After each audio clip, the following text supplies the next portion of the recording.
편안한 오후 보내고 계십니까? 뉴스와이드 이상훈입니다.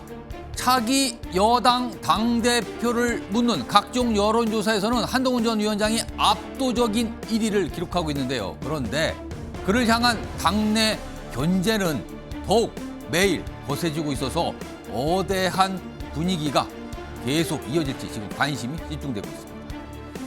자, 그리고 김진표 전 국회의장의 회고록 내용이 정치권 공방으로 비화됐습니다. 윤석열 대통령의 발언을 다룬 건데요. 대통령실에서는 멋대로 왜곡했다 이렇게 반박을 했고요. 야당에선 대통령이 직접 입장을 밝히라 이렇게 압박하고 있습니다. 자, 이런 주제들과 함께 저는 1분 뒤에 돌아오겠습니다.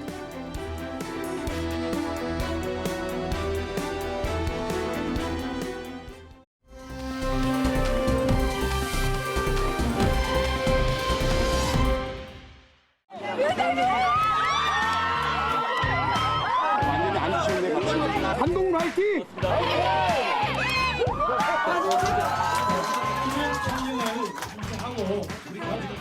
저는 민심에 대해서 대단히 두려워합니다.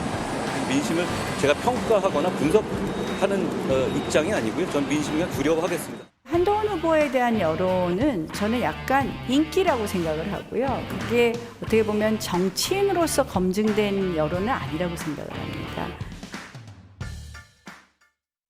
자, 지금 국민의힘의 당권 주자들 연일 영남 지역 방문하고 있죠. 특히 한동훈 전 위원장 어제는 대구, 오늘은 부산 일정을 소화하고 있는 상황입니다. 그리고요, 그 사이에 여론조사 매일같이 나오고 있죠. 오늘도 여론조사 한 가지가 나오는데요. 가장 최신 조사 내용입니다. 한국갤럽 국민의힘 당대표 선호도 조사인데요. 지금 일단 이 그래프는 이념 성향 지지정당 상관없이 전체입니다. 전체 결과가 나온 건데 한동훈 28% 나왔고요. 그리고 나경원 19%, 원희룡 13%, 윤상현 7% 이런 순서입니다.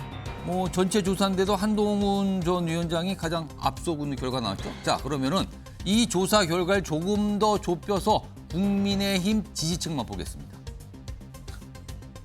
조사 내용을 좁히면 숫자가 압도적으로 커집니다. 한동훈 55%. 절반을 넘어섭니다. 그리고요, 두 번째가 원희룡 19%고요. 그 다음이 나경원 14, 윤상현 3입니다. 앞서 전체 결과보다 한동훈 전 위원장의 선호도 이게 훨씬 높아졌죠.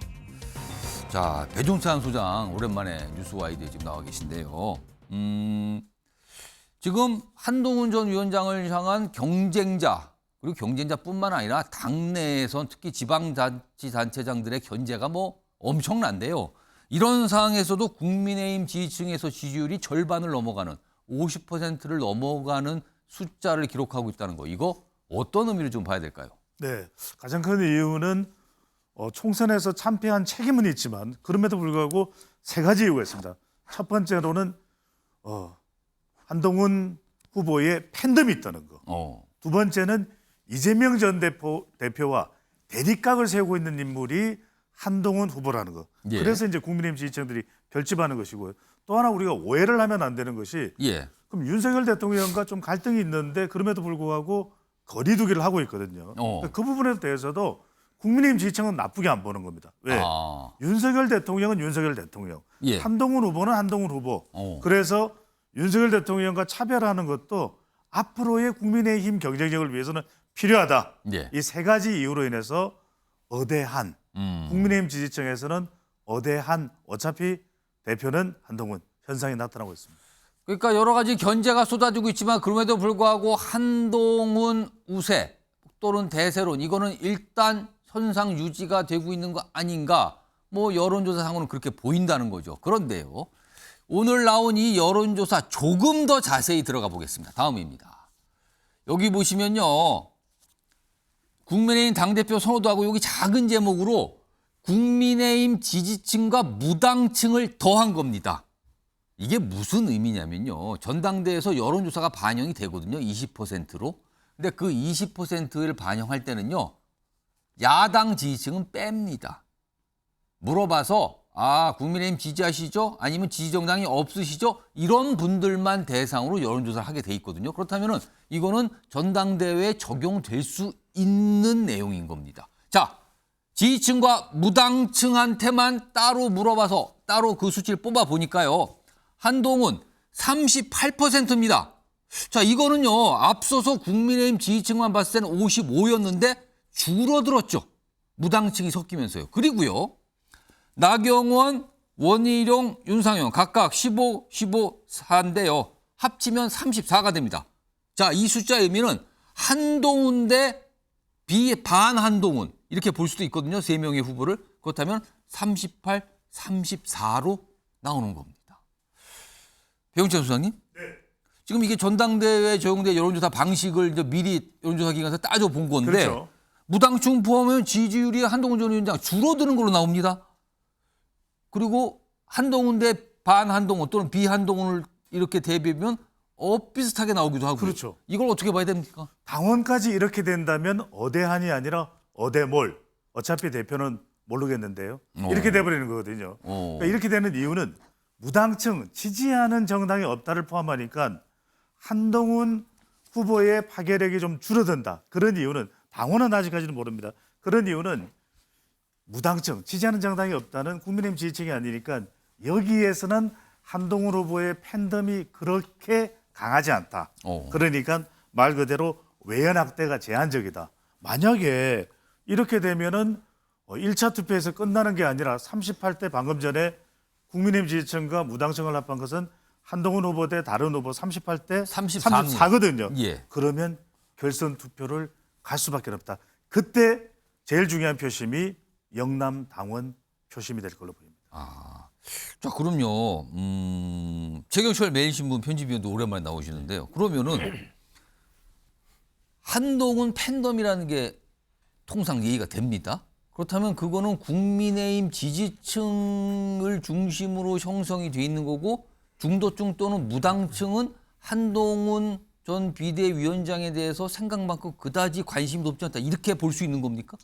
그렇게도 볼 수 있을 터인데 예. 지금 전당대회까지 한 달 가까이가 남았습니다. 예. 그래서 지금 뒤집어질 요인들이 엄청나게 많다. 그래서 지금 여론조사라든가 지금의 평가는 별로 무의미하지 않을까. 지난번 3.8 전당대회, 지난해 김기현 대표가 될 때 예. 그때 김기현 대표는 정말 한 자릿수에서 출발했거든요. 처음에 시작할 때는 그렇습니다. 정말 한 자리였습니다. 안철수 후보와 상대가 안 될 만큼 엄청난 차이가 났습니다마는 예. 결선 투표도 가지 않고 50%를 넘기면서 바로 당대표를 거머쥐었거든요. 그러니까 김기현 대표도 아주 짧은 시간에 올라왔었고 예. 그리고 2021년도 이준석 대표가 6월 달에 전당대회 때 그때 당대표가 될 때도 이준석 대표도 짧은 시간 안에 굉장히 지지율을 끌어올렸거든요. 예. 그렇기 때문에 지금 한 20여일 남은 기간도 굉장히 긴 기간이다. 그렇기 때문에 한동훈 어대한이라는 이 프레임은 얼마든지 무너질 수 있는 것이기 때문에 예. 앞으로 변수는 얼마든지 널려 있다. 이렇게 볼 수 있겠습니다. 서영주 맥 정치사회연구소장께는요. 만약에 한동훈 전 위원장을 뺀 다른 세 후보가 전당대회 전에 만약에 단일화를 한다면 그렇다면 1대1 구도가 되는 거거든요. 그렇다면은 어떤 현상이 발생하는 겁니까? 뭐 이제 상황마다 다르겠죠. 시기를 막판에 가서 세 명이 뭉치느냐 아니면 초반부터 뭉치느냐인데 초반부터 뭉치는 거는 의미가 없죠. 지금 현재 흐름 추이를 봐서는 1대1 구도면 결선을 안 가면 한동훈 후보가 유리한 거 아니겠어요? 그러나 이제 막판에 여러 가지 이 구도가 형성되고 각자의 어떤 그 지지층 본인들의 특장점이 있는 데가 있을 겁니다. 예. 그러니까 나경원 후보 같은 경우는 원래 이제 당내에서의 당원의 지지세가 좀 높아요. 예전에 21대 때 전당대회 때도 그렇게 나타났고요. 원희룡 후보 같은 경우는 한동훈 후보랑 좀 겹치는 지지층을 가지고 있어요. 그러니까 이 둘을 이제 친윤 세력에서 내보낸 거는 둘이 그런 지지층을 각자 합쳐서 결선까지 가봐라라는 작전인데 뭉쳐버리면 그 효과를 빨리 뭉치면 볼 수 없죠.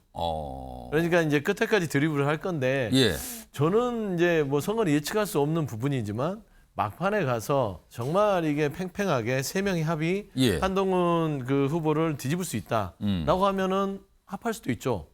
그런데 제가 봐서는 그 전에 네 명이 세 명으로 줄어들 공산도 있다. 저는 그렇게 봐요. 이제 합종연행이 또 일어날 거예요. 그리고 틀림없이 중반 정도 지나가면 거의 구도가 잡혀갑니다.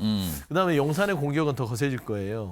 그러면 이제 그런 측면에서 한동훈 위원장이 움직이든 아니면 그 안에 그 누군가가 나경원 후보와 원희룡 후보 둘 중에 예. 어깨 싸움이 또 들어가든 뭔가 어떤 치열한 싸움이 있을 거라서 저는 막판까지 3명이 다 합쳐서 한동훈 후보한테 덤비는 그런 그림은 그려지기가 않다. 굉장히 쉽지 않을 거라고 보고 있습니다. 그러면은 조금 상황을 바꿔서 이건 윤기찬 국민의힘 법률 부위원장께 만약에 결선 투표를 가게 된다면 한동훈 위원장은 상당히 불리해질 수 있다. 이렇게 볼 수 있을까요? 결선 투표 간다는 거는 일단 1차 투표에서 과반을 못 예, 얻었다는 그렇죠. 거잖아요. 그 뜻입니다. 그러니까 저희가 아까 말씀하신 2021년도 6월 전당대회를 보면은 그때 그 이준석 전 대표가 43인가 그 정도 얻었어요. 예. 그리고 나경원 의원이 37% 정도 얻었거든요. 근데 주호영 의원이 14% 얻었어요. 그러니까 이 결선 투표가 있었으면 상황이 달라질 수 있었죠. 그때는 결선 없이 그냥 없었죠. 끝났죠. 네, 그거. 그래서 아마 그런 여러 가지 이유 때문에 결선 투표가 생긴 건데 어쨌든 결선을 간다는 것은 과반을 못 얻었다는 거고 예. 과반을 못 얻었다는 것은 사실은 이제 편이 짙어진다는 거기 때문에 예. 거기서 인위적인 단일화가 되는 거잖아요. 그렇습니다. 그렇기 때문에 인위적인 단일화를 당한 분의 반응이 만약에 극렬하게 반대하지 않는다면 그러면은 저는 결선 투표에서 다른 결과 나올 수 있다. 1차 투표하고. 다만 이제 단일화를 당하신 분 인위적으로 결선 예. 투표 때문에 그분의 반응 자체가 만약에 뭐 그분이 다른 한동훈 전 비대위원장을 지지할 수도 있는 거 아니겠어요? 그렇게 되면 또 다른 게 벌어지겠지만 어쨌든 만약에 2, 3위가 그 화학결합이 된다 그러면 예. 그건 충분히 얘기가 달라질 수 있는 거죠. 일단 여론조사가 뭐 매일같이 나오고 있어요. 뭐 워낙 정치권의 가장 큰 관심사로 지금 떠오르는 상태이니까요. 그래서 오늘도 하나 나온 거 그리고 약간 무당증까지 포함된 여러 가지 눈길 잡는 여론조사가 있었습니다.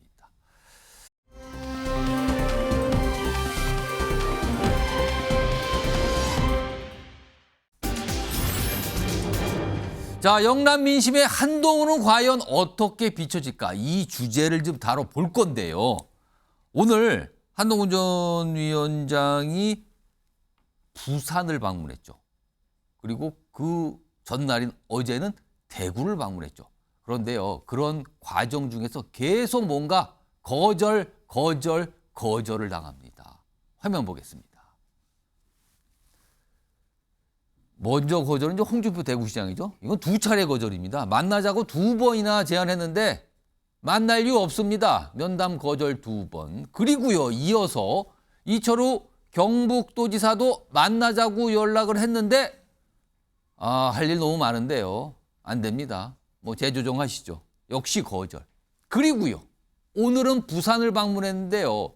여기 보시면 김대식 국회의원 지역구가 부산 사상입니다. 여기를 원래 가서 당원들과 만나려고 했어요. 근데 결국은 불발됐습니다.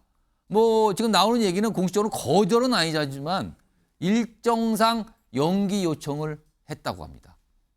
아주 순하게 얘기를 하면 수년입니다. 연기가 됐다. 근데 언제 잡힌지는 몰라요. 그 연기된 날짜가. 그러면은 거절, 재조정, 수년. 결국은 못 만난 겁니다. 3차례 연거푸 벌어졌어요.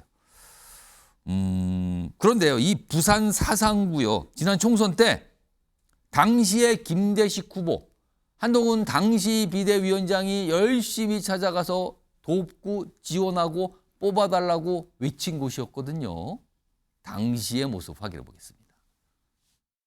한동훈이 도중한 4월 10일 사상구의 주인공 누굽니까? 김대식! 여러분 김대식을 외쳐주십시오. 김대식! 여러분 김대식을 선택하시면 저를 선택하신 것이고 제가 너무나 사랑하는 부산을 김대식과 함께 바꾸겠습니다. 고맙습니다. 저런 과정을 거쳐서 김대식 후보가 국회의원에 당선이 된 겁니다. 그런데요, 저 부산 사상은요, 원래 저 지역구는 장제원 전 의원의 지역구였거든요. 근데 지난 총선 때 장제원 전 의원이 불출마 선언하고 그다음에 대신에 김대식 의원이 출마를 하게 된 거죠. 그래서 뭐 장제원 의원이 워낙 지역을 탄탄하게 갖고 나서 여전히 뭐 그 지역은 장제원 전 의원이 뭐 막강한 영향 행사다 이렇게 통하는 곳인데 여기를 당원들 가서 만나려고 했는데 불발이 된 겁니다. 김진욱 전 민주당 대변인 나와 계신데요.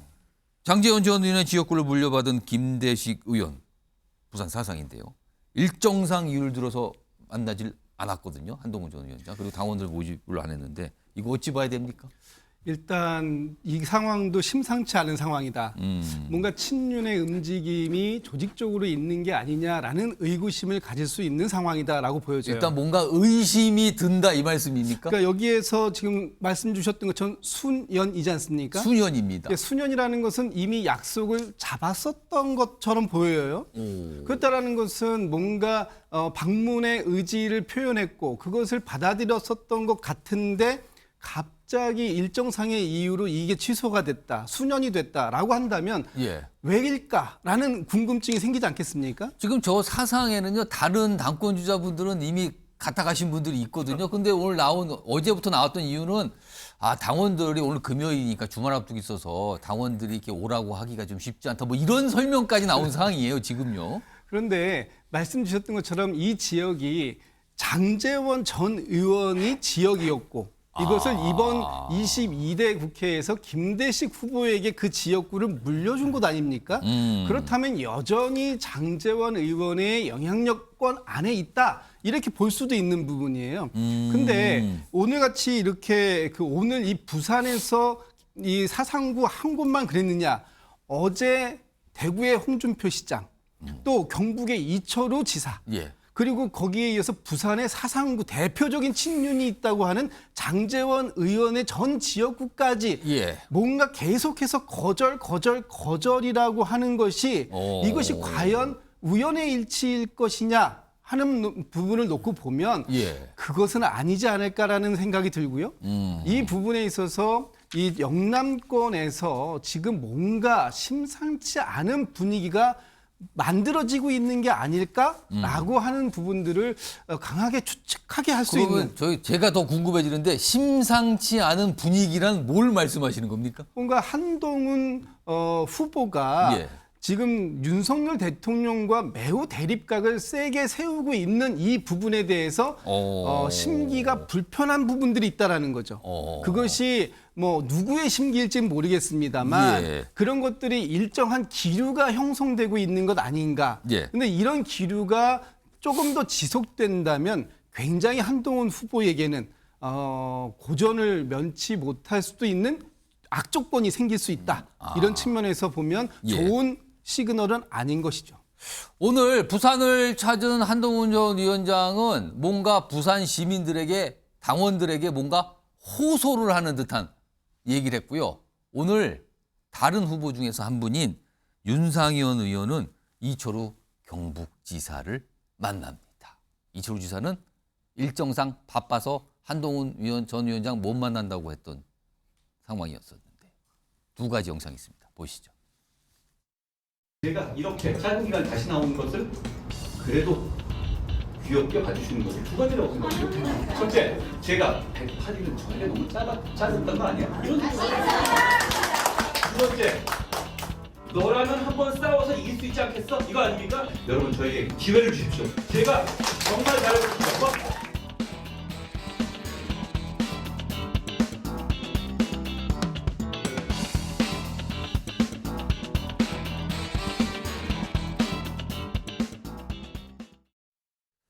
자, 그러면은 만나자고 했는데 거절하고 일정 얘기를 하고 뭐 이런 영화에서 상황 좀 화면으로 좀 정리해 봤습니다.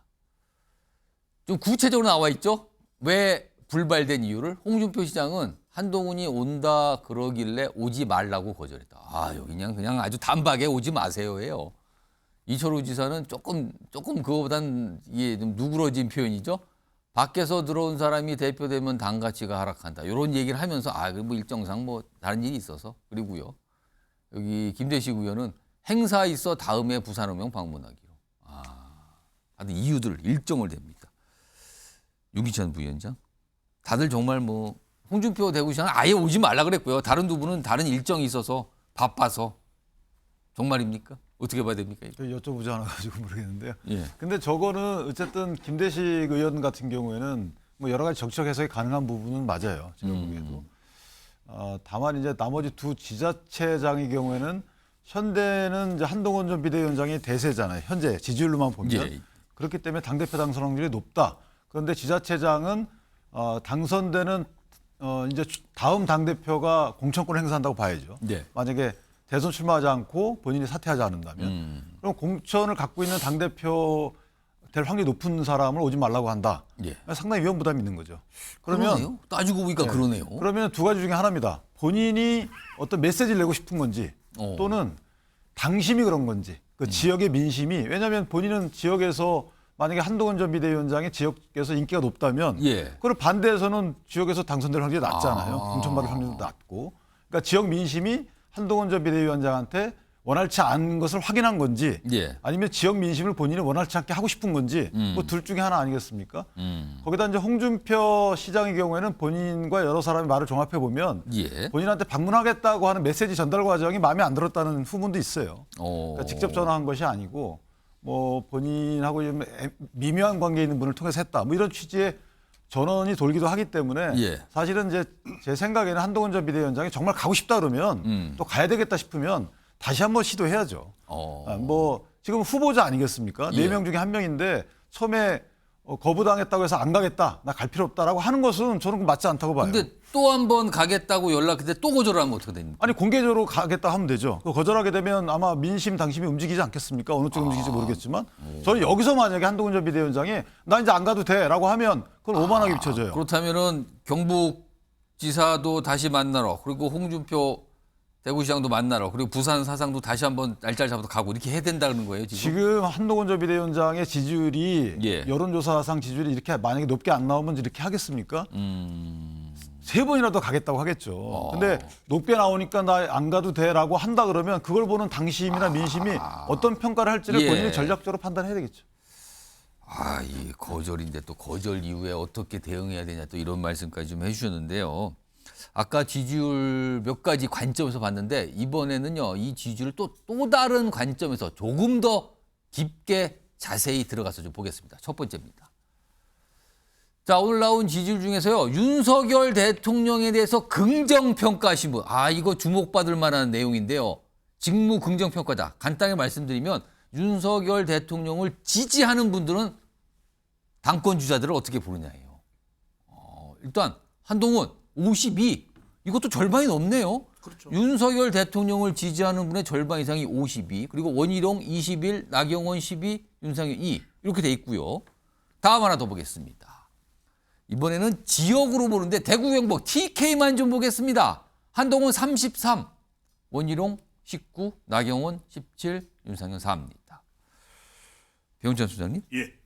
지금 특히 영남 지역에서 연거푸 거절 퇴짜를 당한 상황인데도 특히 윤석열 대통령 지지층 그리고 뭐 대구 경북에도 30% 이상이니까 가장 높거든요. 이건 어떻게 된 겁니까? 그렇죠. 우선 이 대구 경북은 전체 응답자입니다. 예. 국민의힘 지지층이나 무당층 그렇죠. 상관이 없습니다. 또 대구 대통령의 지역, 그렇죠. 대구 경북 지역만입니다. 전체 응답자인데 예. 지금 국민의힘 지지층이 아니라 대통령 지지층에서도 국민의힘 지지층과 크게 차이 나지 않거든요. 그렇습니다. 지금 화면에 보고 계시는데 여기서 우리가 하나 던질 수 있는 질문은 아니 친윤이 패싱을 하고 왕따를 하고 반환으로 가는데 예. 홍준표 시장, 이철우 지사, 김대식 의원 그런데 대통령 지지층들은 한동훈 후보 팬덤이 여전히 묻어 나오는데 이건 뭐냐면 지지층들은 일반 유권자, 국민의힘 지지층들 또 대통령 지지층들은 특히 이제 대통령 지지층들은 현재 대통령을 지지하고 있는 사람들은 그대로 대통령을 지지하는 것이고요. 예. 또 한동훈 후보에 대해서는 미래로 보는 겁니다. 다르게 보고 그렇죠. 그러니까 이제 이것을 대통령과의 갈등 구조로 보는 것이 아니라 이재명 전 대표, 예. 민주당이나 야권의 대권 후보와 맞섰을 때 가장 파괴력이 있는 인물이 누구냐? 한동훈이다. 그래서 한동훈을 지지하게 되는 것이거든요. 그러니까 예. 여기서 어떤 현상이 벌어질 수 있냐면 영남 당원들이 홍준표, 이철우, 김대식의 영향을 받고 앞으로 한 20 며칠 동안 기간 동안에 예. 변화가 된다면 몰라도 당원들이 생각할 때 이거 지나친 거 아니야? 이렇게 가는 건 아니야. 그러면 오히려 반작용이 일어날 수가 있다는 거죠. 그런 점에서 오히려 홍준표, 이철우 그다음에 김대식 일련의 이런 친윤 인물들의 영향이 예. 그대로 당원들에게 스며드는 전략이 될 거냐? 아니면 반발로 왜 이래? 이렇게 하는 건 아니야. 왜 안 만나죠? 아까 방금 전에 윤기찬 변호사께서 말씀하셨던 대로 정말 저도 좋은 방법인 게 예. 한동훈 캠프 입장에서는 다시 2번, 3번 시도한다면 당원들도 너무한다. 이런 반응이 나올 수도 있는 것이겠죠. 일단 지지율 결과를 여러 각도에서 보게 되면 여러 가지 흥미로운 숫자들이 나타나고 있어요. 자, 그럼요. 다음 준비된 거는 패널 분들께 약간 쓰시라고 준비한 건데 일단 제가 문제를 설명을 드릴게요. 아직 시간이 좀 있으니까 천천히 생각을 하셔도 됩니다. 일단 화면 좀 보겠습니다. 자, 보시면요. 지금 한동훈 전 위원장을 바라보는 영남의 민심.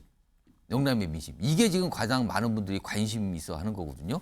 자, 이와 관련해서요. 어제 한동훈 전 위원장 대구를 방문했거든요. 그리고 그와 관련해서 추가적인 설명을 내놓으신 분이 있어요. 들어보겠습니다.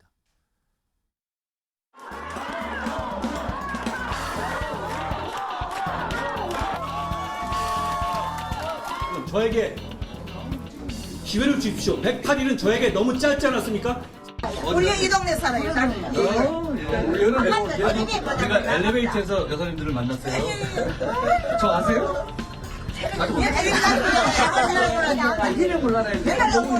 그리고 저도 솔직히 홍 시장님이 너무 험한 말씀을 많이 하셔서 야 내려왔을 때 이 대구 분위기가 안 좋은 거 아닌가 그런 우려를 했는데 와 보니까 그 생각하고 전혀 다르게 한동훈 위원장의 스탠점이 대구에서 오히려 더 대단하다.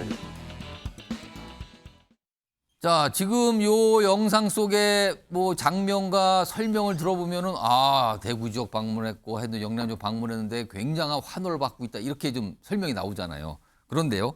다음 준비된 목소리는 좀 다르게 설명을 하고 있습니다. 들어보시죠. 영남의 민심이 한동훈 위원장에게 총선 전처럼 뜨겁지는 않고요. 실제로 어제도 뭐 대구를 순회하고 오셨는데 모인 인파나 이런 것들이 비대위원장 시절과는 좀 비교가 안 됐거든요. 그리고 그 주변의 러닝메이트들이 영남의 전통 당원들이 보기에 누구지? 하는 분들이에요. 솔직히 말해서. 그리고 뭔가 기존의 영남이나 전통 당원들과 소통이 있거나 인기가 있었던 분들도 아니고요. 대통령을 저렇게 멀리하고 기대를 저버리면 이게 또 배신자 코드, 배신자 프레임에 갇힐 수가 있거든요.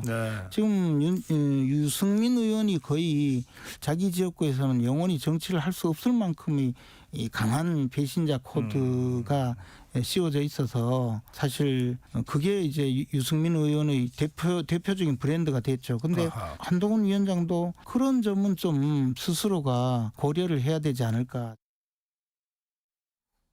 지금 연거푸 두 가지 목소리를 전해드렸는데 좀 다르죠? 지금요, 앞서서 들렸던 이 박정훈 의원의 설명과 지금 김재원 전 최고위원 설명 좀 뭔가 좀 다르고 있어요. 자, 그러면은 패널분들께 영상에 나가는 동안 질문을 드렸어요. 지금 영남 민심은 현재 한동훈 전 위원장을 어떻게 생각하고 있을까? 아니면 뭐라고 보고 있을까입니다. 여기서 이 뭐라고를 쓰시는 거였습니다.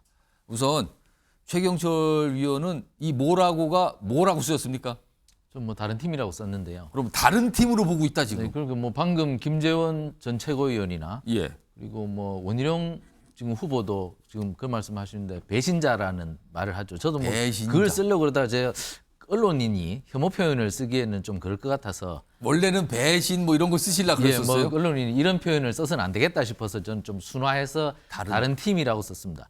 이게 영남 민심이 지금 제가 오늘 일반 당원들도 얘기를 좀 들어봤습니다. 이게 대구 경북에 가면 엄청나게 많은 당원이 있습니다. 이게 저는 당원인지도 모르고 얘기를 하면 나 당원인데 이런 얘기를 하는 거예요. 그 정도로 영남 지역에는 국민의힘 당원들이 집중돼 그렇습니다. 있다. 이게 지금. 보통 사람 같은데 당원이에요. 돈을 내는 당원이 많습니다.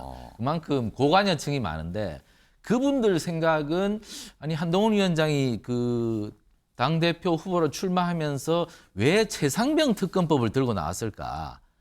지금 원팀을 이뤄서 민주당에 맞서서 무언가 액션을 해도 모자랄 판에 지금 최상병 특검을 들고 나와버리면은 전선이 무너지는 것 아닌가. 그 전선이 무너져 버리면 하염없이 밀려서 결국 부산 앞바다까지 바다에 빠지는 거 아닌가 이런 생각을 갖고 있습니다. 그렇기 때문에 한동훈 위원장이 최상병 특검법을 얘기한 것은 굉장히 큰 오류였다. 이철우 지사가 한동훈 위원장을 문전박대하면서 얘기한 부분이 이런 게 있습니다. 원팀이 돼야 되는데 최상병 특검법을 얘기한 것은 우리 전선을 무너뜨려버렸다. 그렇기 때문에 굉장히 큰 오류를 범했고 실수를 범했다. 그래서 사실 이철우 지사도 시간이 없어서 오지 마라고 한 것이 아니라 사실상 문전박대를 한 거죠. 그러면 다음에 한 번 더 가겠다고 해도 그때도 거절할 가능성이 있다고 보시는 거예요? 가능성이 높죠. 뭐 솔직히 뭐 홍준표 시장 같은 경우는 전화를 굉장히 잘 받는 분인데 아예 수신 거절을 해놓은 상태니까. 한동훈 전 위원장 번호를 수신 거절 상태로 뭐 놨어요? 수신 거절 확인됐습니까? 확인은 안 됐지만 어쨌든 홍준표 시장이나 이철우 지사는 전화를 굉장히 잘 받는 분인데 전화를 안 받은 거 보면 굉장히 감정의 굴곡이 굉장히 크다. 그렇기 때문에 한동훈 위원장을 지금 상당수의 고관여 당원들은 이미 다른 팀으로 보기 시작했고 그리고 아직 잘 모르는 사람들은 이제 생각을 조금 달리하기 시작했다. 이것이 바로 영남 민심이다. 그래서 일단 이렇게 정리할 수 있겠습니다. 영남 민심이 보는 한동훈은 다른 팀이다. 이렇게 쓰셨고요. 이번에는 맞은편에 계신 서영주 소장님은 뭡니까? 무슨 뭐 식당 메뉴를 쓰신 겁니까? 뭐라고 쓰신 거예요? 뭐 저녁 시간도 되셨으니까 먹는 걸로 좀 표현을 해봤습니다. 등갈비가 뭡니까? 등갈비 좋아하시잖아요. 등갈비 맛있잖아요. 뜯을 게 많잖아요. 등갈비에. 근데 영남 쪽의 민심을 보면 저는 객관적으로 접근하고 싶어요. 여러 가지 대구 민심도 제가 건너들은 것도 있지만 지금 보면은 윤석열 대통령의 국정 지지를 긍정으로 보는 대다수의 국민들의 70% 이상은 부정인데 긍정으로 보는 사람들 중에 한동훈 후보에 대한 지지가 절반이 넘습니다. 그러면 당연히 TK 민심은 한동훈에 대해서 배신자 프레임을 나머지 후보가 외친데도 먹혀들고 있지 않다라고 보는 게 합리적인 추론 같고요. 결국에는 대구 민심도 지금 현재 윤석열 대통령에 대해서 굉장히 부끄러운 거예요. 뭐냐면 계륵 같은 존재입니다. 계륵. 버리기에는 아깝고 가지고 있자니 쓸모없고 그러니까 그 계륵 같은 존재에서 지금 TK 보수층의 민심은 배가 고파요. 뭘 뜯고 싶어요. 듣고 싶다. 그렇죠. 지금. 보수의 자존심을 뜯고 싶은데 윤석열 대통령 보면 그걸 뜯을 게 없어요. 근데 버리자니 3년이 남았어요. 그거를 대체할 사람이 누구냐. 딱 보니까 한동훈 후보가 등갈비처럼 등갈비다. 먹음직스럽고 뜯는 이게 대체 대상이다. 가능하겠다. 그런 마음으로 지금 빨리 요리가 끝나고 나서 뭔가를 계륵을 대체할 등갈비를 원한다. 지금 뜯는다 그러니까 약간 부정적인데 그런 설명이 아니라 좋게 뭔가를 뭐 채운다고 지지를 해야죠. 주겠다, 약간 마음을 주겠다 그 뜻이네요. 그렇게 보고 그러면은. 있습니다. 네. 등갈비라서 지금 뭔가 먹음직스러운 등갈비 같은 모습으로 보고 있는 거 아니냐 이 뜻이네요. 독특한 표현들을 쓰고 계십니다. 이번에는 윤기찬 부위원장께서는 릴레이하고 가로를 하시고 바통이라고 썼어요. 릴레이에서 바통 쓰이잖아요. 근데 이게 이제 정권 재창출에 대한 목마름이죠. 보수층의 입장에서는 누가 좋고 누가 싫고 이런 것에 대한 평가도 있겠지만 사실은 어떤 분이 됐을 때 정권 재창출에 유리할 것인가. 근데 정권 재창출은 사실은 이게 바통 릴레이 뛰는 거예요. 그러니까 앞에서 뛴 분의 바통을 정확히 받아쳐야 돼요. 그렇겠죠. 그런데 앞에서 뛰는 분의 바통을 안 받아채고 본인이 이걸 이길 수 있는 게임은 없습니다. 그러니까 바통을 제대로 잘 받는지. 그러니까 윤 대통령에 대해서 옳고 그름을 떠나서 어쨌든 보는 시각 자체가 만약에 각을 세운다 그러면 앞에 있는 주자의 바통을 안 받겠다는 거잖아요. 그러면 릴레이 이길 수 없습니다. 여기에 대한 보수층의 보는 시각이 어떠는가에 따라서 아마 상당히 표시명일 것 같고. 그러면은 지금 윤기찬 부위원장께서는 지금 현 상태가 한동훈 전 위원장이 무엇이다가 아니라 지금 어떤 상황에 있다라고 지금 쓰신 거네요. 그러니까 한동훈 위원장의 위치를 그 한동훈 위원장에 대한 기대가 그렇다는 거예요. 릴레이를 하는 선수로 보고 있다 지금. 그렇죠. 그렇지 않고 만약 한동훈 위원장이 아무리 그 팬심이 많고 하더라도 정권 재창출에 만약에 도움이 안 된다라면 찍을 이유가 없는 거예요. 한동훈 전 비대위원장이 이전에 비대위원장 할 때 뭐라 그랬냐면 구회 말 투아웃에 나온 지명타자라는 취지의 얘기를 했어요. 근데 그 당시에 민주당한테 많이 지고 있다는 상황을 전제한다 그러면 아니 솔로 홈런 쳐가지고 될 게 없죠. 그러니까 주자가 이미 나가 있어서 말로 홈런을 쳐 이길까 말까인데. 이길 수가 있는 거지. 그러니까 말로를 만들어 놔야 되는데 지금 솔로 홈런을 치려고 자꾸 하고 있단 말이에요. 그러니까 저는 개인적으로 말로를 만드는 그런 한동훈이 돼야 되겠다. 그래야지만 보수층이 지지를 얻는 것이고 나머지 원희룡, 나경원 이런 분들도 지금 얘기하는 게 그런 거잖아요. 말로를 만들겠다. 릴레이를 잘 뛰겠다는 거기 때문에 그런 취지의 본인이 아마 입지 선정이 좀 필요하지 않을까 싶습니다. 그렇다면 릴레이라고 쓰신 거 보니까 아직 영남 민심의 판단이 좀 남아있다, 지켜보고 있다 이런 또 들리네요. 마지막으로 김진욱 전 대변인께서는 감탄사를 쓰신 겁니까? 웃잘고 웃잘겁니다. 예. 뭐 영어로 표현하면 딜레마라는 상황이죠. 윤석열 대통령의 임기가 3년이나 남아 있어요. 그러니까 윤석열 대통령을 선택하자니 앞으로의 국정의 미래가 좀 불투명하고 정권 재창출을 과연 가능하게 할 수 있을까? 이런 정도의 지금 그런 그 상황이다. 또 한동훈 후보를 선택하고자 해보니까 지금 그러면 이게 지금 현재의 권력인 윤석열 대통령이 자칫 잘못하다가는 무너져 내릴 수 있지 않을까? 예. 진퇴양난의 상황인 거예요. 좀 전에 그 영남권 그 여론조사 화면에 보면 예. 한동훈 위원장이 33. 예. 그리고 아까 다시 한번 띄워볼까요? 네, TK 지역입니다. 그리고 나머지 세 후보가 다 합치면 뭐 19, 17, 14니까 40입니다. 그럼 33대 40입니다. 사실상 거의 반반이다라고 보면 돼요. 저희 TK 지역에서 저 정도 상황이 나오는 거죠. 그러니까 그 한동훈 후보에게 일방적으로 지금 그 표가 가고 있지 않아요. 그건 아니다. 그건 아니에요. 그렇다면은 원희룡, 나경원, 윤상현 후보에게 간 저 40의 마음까지 본다면 지금 이 영남권에 있는 그 국민의힘 지지층 당원들 입장에서는 조금 더 보겠다라고 하는 생각. 이거 뭐 현재 권력과 미래 권력이 윤기찬 부위원장님 말씀처럼 릴레이로 해서 바통을 잘 주고받으면 좋은데 저 바통이 중간에 떨어져 버리는 상황이 오고 있다. 그렇다면 위험한 그 시그널이 아닐까 이렇게 본다고 그 생각되고요. 그래서 저는 지금 이 그 대구 경북에 40%의 지금 포션을 차지하고 있습니다.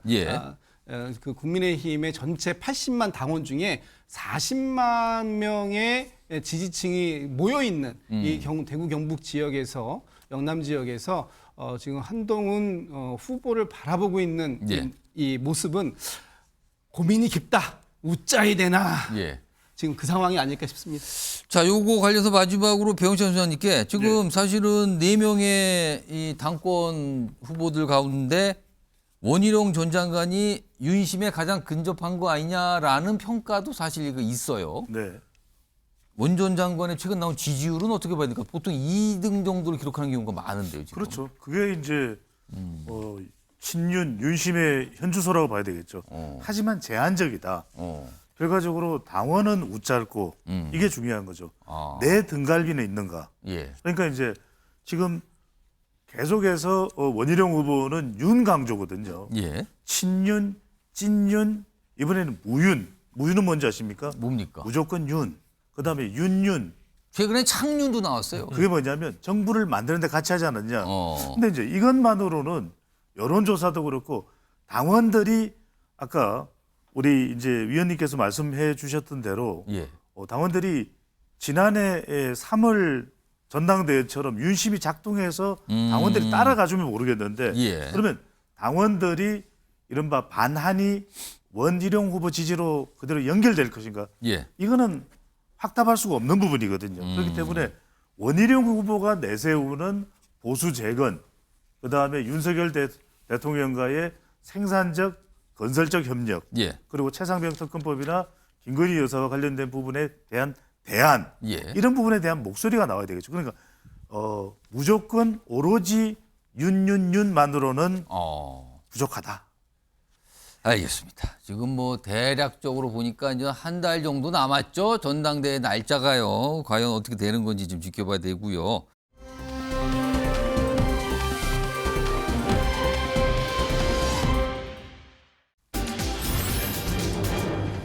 자, 원한 아시겠죠? 누군지? 후보들 얘기입니다. 어깨 동무에서 악연으로. 어깨 동무까지 했던 사이인데 지금은 아주 안 좋아졌다는 거죠.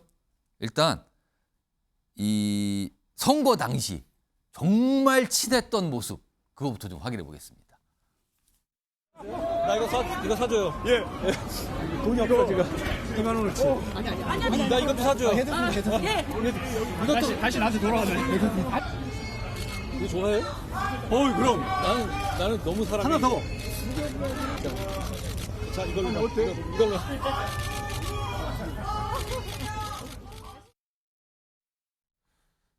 자, 저렇게 친숙해서 서로 먹여줘요. 저게 이 모래집, 닭똥집으로 알려졌잖아요. 저 정도 사이였고요. 그리고 가는 곳마다 항상 뽑아주세요.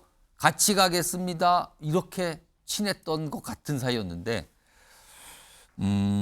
어제, 오늘 뭔가 배신에 관해서 얘기들 합니다. 들어보겠습니다. 처음부터 배신하는 사람 없습니다. 그리고 처음부터 당의 내부 분열을 하는 사람 없습니다. 예. 그럼 지금까지 20년 동안 눈에 넣어도 안 아프고 그런 관계가 어떻게 인간관계에서 이렇게 하루아침에 이렇게 바뀌는지에 대해서 해명이 있어야 되고요. 당신이 인기가 떨어져서 그것 때문에 우리 예. 피해가 오니까 나는 차별화하겠다. 이게 뭐 차기를 생각하면서 섣부른 차별화를 하다가요. 예. 차별화와 배신, 내부 분열과 자기 정치는 그거 1mm 차이입니다.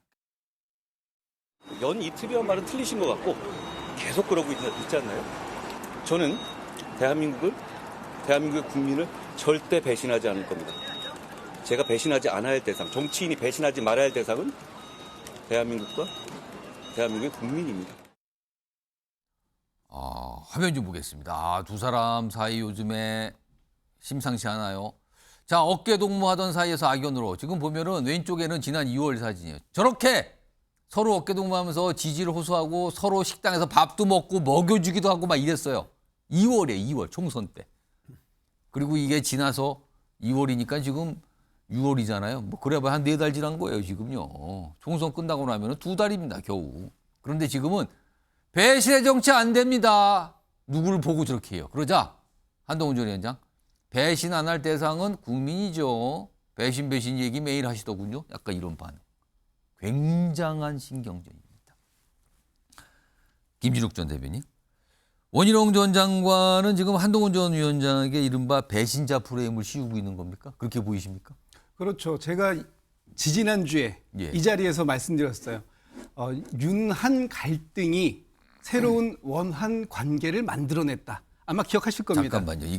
이게 다 이게 이름이잖아요. 지금 사람 이름. 윤한 갈등이 새로운 원한 관계를 만들었다. 그것도 원가 하는 사람 이름이죠. 그렇습니다. 윤석열 대통령과 한동훈 후보 간의 갈등. 이것은 지난 총선 때부터 있었던 거잖아요. 총선 때 비대위원장 역할을 맡았을 때 그때 뭐 어떤 사람들은 뭐 3차 갈등이 있었다. 아니면 어떤 사람들은 4차 갈등까지 있었다. 이렇게 얘기를 하는데 결정적으로 첫 번째 갈등은 김건희 여사의 명품백 수수에 대한 입장이었어요. 그게 시작이었고 그때 그 갈등은 그 한동훈 후보가 90도 폴도 인사를 하고 윤석열 대통령이 어깨를 툭툭 쳐주는 걸로 정리가 됐어요. 그때 화제가 났던 그 현장에서 만났었죠. 서산에서 눈 맞고 기다리고 있었던 한동훈 그겁니다. 지금 화면도 나가고 있네요. 거기에서 90도 폴더 인사를 하고 그리고 나서 대통령께서 어깨를 툭툭 쳐주면서 첫 번째 윤한 갈등은 정리가 돼요. 그 이후에도 뭐 공천 문제, 비례대표 공천 문제, 또 의정 갈등 문제 이런 걸로 해가지고 갈등 관계가 지속이 됐었다가 결국은 그것이 총선 이후에 대통령이 우리 밥 한번 합시다라고 했을 때 거절하잖아요. 제가 몸이 안 좋아서 밥 못 먹습니다. 그러고선 다른 사람들은 다 만났어요. 그것이 윤한 갈등의 실체였다. 그런 갈등이 실체가 있었다라는 것인데 그것이 불과 2달 만에 이제 원희룡 후보와 한동훈 후보가의 관계가 제가 중의적 표현을 지지난주에 썼습니다만 원한 관계가 형성이 됐다라는 거죠. 그런데 이 원한 관계가 어떤 관계냐? 지금 원희룡 장관이 원희룡 후보가 한동훈 후보를 제2의 배신자처럼 만들고 있어요. 그러니까 국민의힘에서 배신자라는 이 단어는 굉장히 트라우마가 있는 단어입니다. 제2의 배신자면 제1의 배신자를 얘기하신 건데 그러면? 제1의 배신자는 제가 뭐 누구라고 말씀을 안 드리겠습니다만 과거에 박근혜 대통령과 이 갈등 관계, 배신자라는 프레임에 씌워져서 여지까지 그 굴레를 벗어나지 못한 분이 계시잖아요. 지금 화면에 나오는 유승민 전 의원을 말씀하시는 거네요. 제가 굳이 실명을 말씀을 안 드리려고 했습니다만 화면이 나왔습니다. 화면이 나와서 어쨌든 저것이 지금 국민의힘에 존재하고 있는 배신자 프레임이에요. 근데 이번에 대통령실에서 나왔던 얘기가 뭐냐 하면 지금 한동훈 후보는 유승민 배신의 프레임보다 더 나쁘다라고 얘기했어요. 그 얘기는 뭡니까? 이제 그러면서 절윤 얘기가 나왔잖아요. 예, 그렇습니다. 절윤까지 나왔어요. 절교라는 거 아시죠? 절교 뭡니까? 더 이상 안 봐. 이제 우리 끝났어. 이런 것이 절교인데 절윤, 대통령과의 관계는 끝.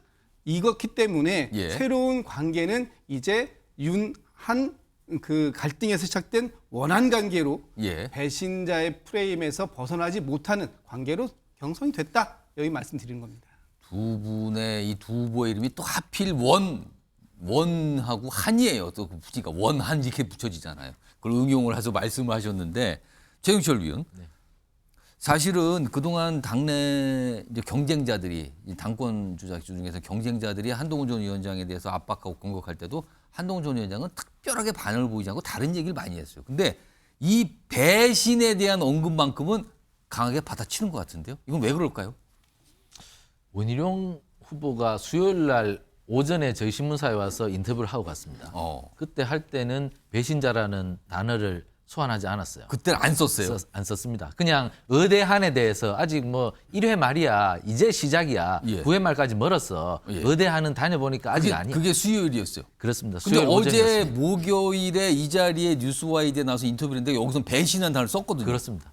대구 경북을 다니면서 홍 시장도 만나고 이철우 지사도 만나고 그리고 일반 당원을 만나다 보니까 이분이 사실 눈치가 빠르지 않습니까? 삼선 의원에다가 뭐 최고위원도 하셨고 사무총장도 하셨고 뭐 제주도지사까지 하셨으니까 분위기를 보면 안다는 거죠.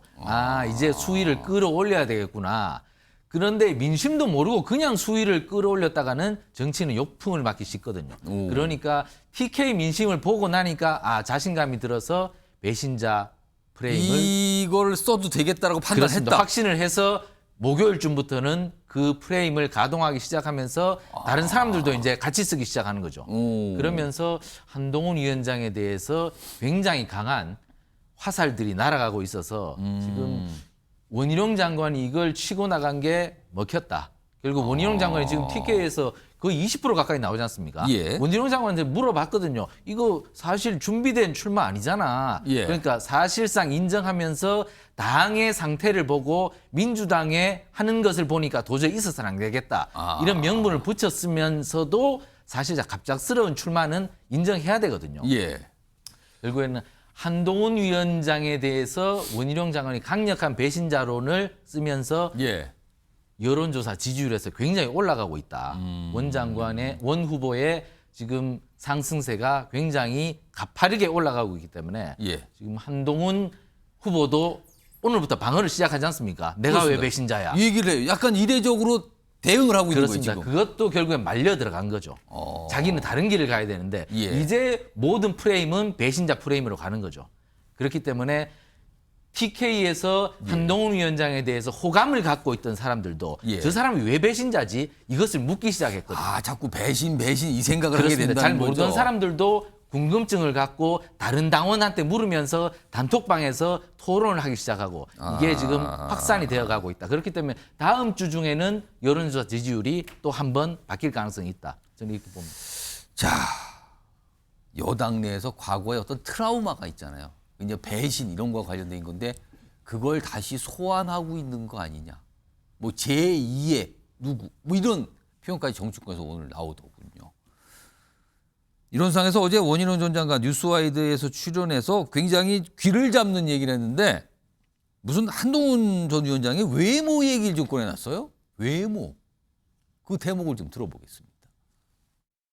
그리고 단점 하나만 더 얘기한다면 외모가 단점이라고 생각합니다. 외모가 단점이요? 너무 인기를 끌다 보니까 인기는 짧고요. 신뢰는 영원한 겁니다. 외모가 단점이다. 인기 위주로 간다. 화면으로 다시 한번 정리해 보겠습니다. 어제 사실은 예상치 못한 답변 중에 하나였거든요. 저게요. 외모가 단점을 생각한다. 한동훈 전 위원장의 단점에 대한 질문에 외모가 단점이라고 생각한다. 인기는 짧고 신뢰는 요하는 것이니까요. 인기는 짧거든요. 그래서 외모가 단점이거든요. 소영주 소장님, 네네. 이거 어떻게 들으셨습니까? 근데 뭐 그냥 단점을 얘기하라고 하니까 쥐어짜낸 것 같은데요. 아니면 이제 조금 더 이제 의미를 두자면 한동훈 후보는 너무 외모에 신경 쓰는 겉멋만 치중한다. 정치인으로서의 신뢰를 쌓아야 되는데 셀카놀이한다. 그러니까 홍준표 대구시장이 얘기했던 거를 조금 그대로? 원희룡 후보답게 얘기한 거예요. 그럼 일단은 외모에 대해서는 괜찮다는 걸 인정을 한 건가요? 그렇죠. 그게 그러면? 단점이다는 거죠. 오. 외모만 신경 쓰고 셀카 찍고 다니고 겉모습만 있는 정치인으로서의 어떤 탄탄한 신뢰나 어떤 그런 내공이 부족하다라는 말을 얘기하려고 저렇게 좀 쥐어짜낸 것 같은데요. 예. 저는 원희룡 전 장관, 그러니까 원희룡 후보 마음은 이해가 돼요. 어차피 용산에서 오더를 받고 지금 대리전을 뛰는 입장에서 예. 따져보면 친한 친구도 전당대회 시작되면 글로브 끼면 때려야 될 거 아닙니까? 막고 있을 수는 없잖아요. 예. 그러니까 전당대회라는 정치인들의 한계성 안에서 강하고 거친 언어들을 쓰는 거는 맞는데 그래도 그나마 좀 애정이 남아 있는 것 같아요. 홍준표 시장 같았으면 셀카놀이나 하고 뭐 어린애처럼 뭐 그 정도까지는 안 갔어요. 거기까지는 안 갔다고 봅니다. 윤기찬 부위원장께는요, 이거는 좀 멀리 좀 봐야 되는 건데 전당대회 이후에 뭐 누가 당대표가 될지 모르겠습니다만 원희룡 전 장관과 한동훈 전 위원장의 관계는 어떻게 되는 겁니까? 아마도 대립적 관계가 되지 않을까요? 지금처럼 이렇게 대립하는 관계가 그냥 계속 이어지는 겁니까? 그러니까 두 가지인데 첫 번째는 만약에 한동훈 전 비대위원장이 당선이 된다. 예. 그러면 원희룡 장관의 경우에는 경쟁자잖아요. 잠재적 대권 행보의 차원에서. 그러니까 일단 대립각을 세울 것이고 만약에 원희룡 전 장관이 당선된다 하더라도 한동훈 전 비대위원장은 또 대권 주자로 또 여전히 경쟁자고 예, 어느 정도 대립각을 세울 것이고 그러나 만약에 두 분 중에 한 분이 당선이 된 이후에 지방선거 쪽으로 경로를 바꾼다 그러면 좀 달라지죠. 누군가가 지방선거로 방향을 튼다면? 그렇죠. 그러니까 두 분 다 또는 네 분 다가 대권 주자의 뭐 자격은 충분하지만 본인들의 정치 행보를 꼭 그렇게 설계하지는 않을 거거든요. 그렇다면 지금 잠재적 대권 주자로 거론되고 있는 여러분들과의 관계 설정이 또 합종 연행이 되겠죠. 예. 그렇게 되면 이제 본인들 관계가 또 좋아질 수도 있는 거죠. 따라서 지금 현재 입장에서 보면 대립각을 세우는데 저거 인간적인 대립각이라기보다는 본인들의 구도 설정이다라고 봅니다.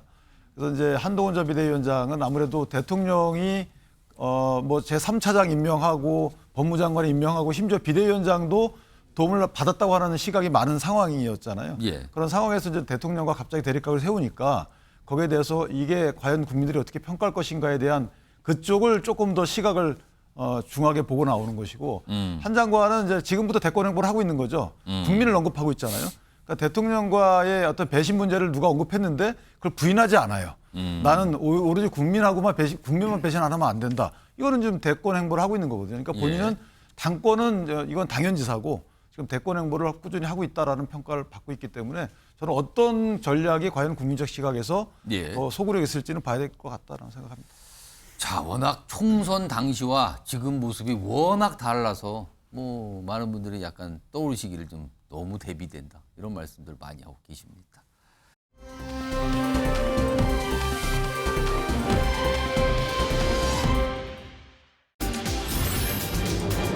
멋대로 왜곡했다. 무슨 소리입니까? 직접 밝혀야시오. 이렇게 얘기가 나오고 있습니다. 대립하고 있어요. 공방전 벌어지고 있는데 이른바 김진표 전 국회의장의 회고록에 담긴 윤석열 대통령의 발언, 이태원 참사와 관련된 발언, 이것 때문에 지금 여러 가지 얘기가 나옵니다.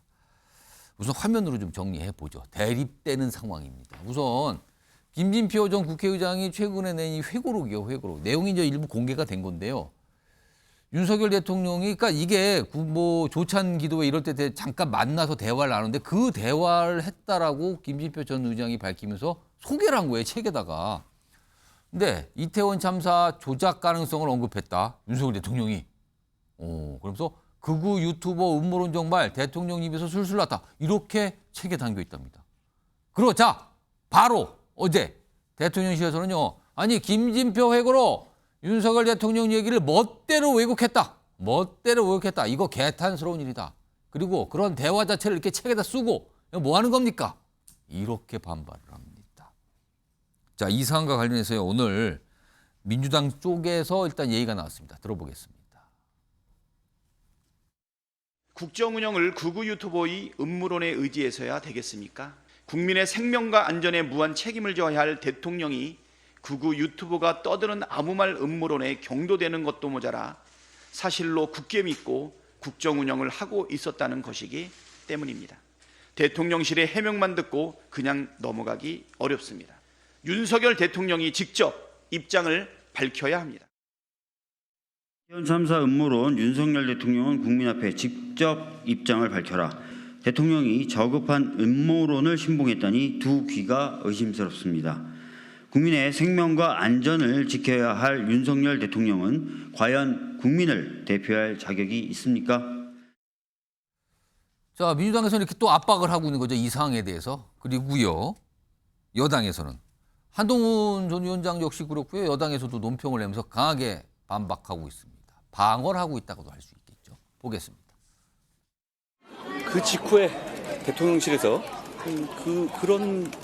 그런 취지의 말씀을 하신 적이 없다고 단호한 입장을 냈던 것을 제가 봤습니다. 저는 그 말을 신뢰하고요.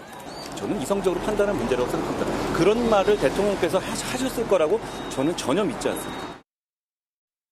김진표 전 의장이 회고록 논란에도 침묵으로 일관하고 있습니다.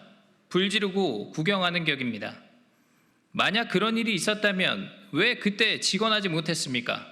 김 전 의장께서는 왜곡된 기억을 바로잡고 논란을 유발한 점에 대해 사과하시길 바랍니다. 자, 김진욱 전 민주당 대변인, 일단 회고록에 뭐라고 나오는지 짧게 언급해 주시고요. 뭐 어떤 생각이신지도 밝혀주세요. 예, 회고록에 이렇게 썼습니다. 그러니까 그 당시에 이상민 행안부 장관에 대한 해임 건의안이 국회에 지금 상정되어 있는 상황이었기 때문에 이 상황에 대해서 대통령께 이제 건의드리는 말씀을 드렸더니 대통령께서 이 사고가 특정 세력에 의해서 유도되고 조작될 가능성도 배제할 수 없다. 이렇게 말씀을 하시고 그럴 경우에 이 장관을 물러나게 하는 것은 억울한 일 아니냐 이런 말씀을 하셨다는 거예요. 했다라고 김진표 전 의장은 들었다고 해서 책에다 그걸 썼다 그렇죠. 이거군요. 이 회고록에다가 이제 이거 글을 이제 썼고 이것이 이제 참사에 대한 음모론의 성격이 그 당시에 여러 유튜브 극우적 유튜브들이 이런 얘기를 했었는데 어떻게 대통령의 말씀 속에서 이 극우 유튜버들이 쓰고 있는 저런 말씀이 술술술 나오는지 참 놀랬다 이런 표현이거든요. 그런데 지금 가만히 생각해 보면 참사의 원인 규명이 왜 이렇게 잘 안 됐는지 또 당시에 책임자 처벌이 왜 한 명도 제대로 이루어지지 않았는지 하는 부분들이 이제 이해가 좀 되는 거 아닌가? 이런 차원들 때문에 더 논란이 확산되고 있는 게 아닌가 싶습니다. 자, 윤기찬 부위원장은 어떻게 보세요? 아니 근데 이게 글쎄요, 저는 가십 정도 책은 잘 팔리겠죠. 이렇게 써놓으시면. 이렇게 유명해졌으니까. 그런데 본인이 들었다는 거고 그렇게 말한 사람이 그렇게 뭐라 말을 하지 않았다라고 전언을 좀 주장을 했잖아요.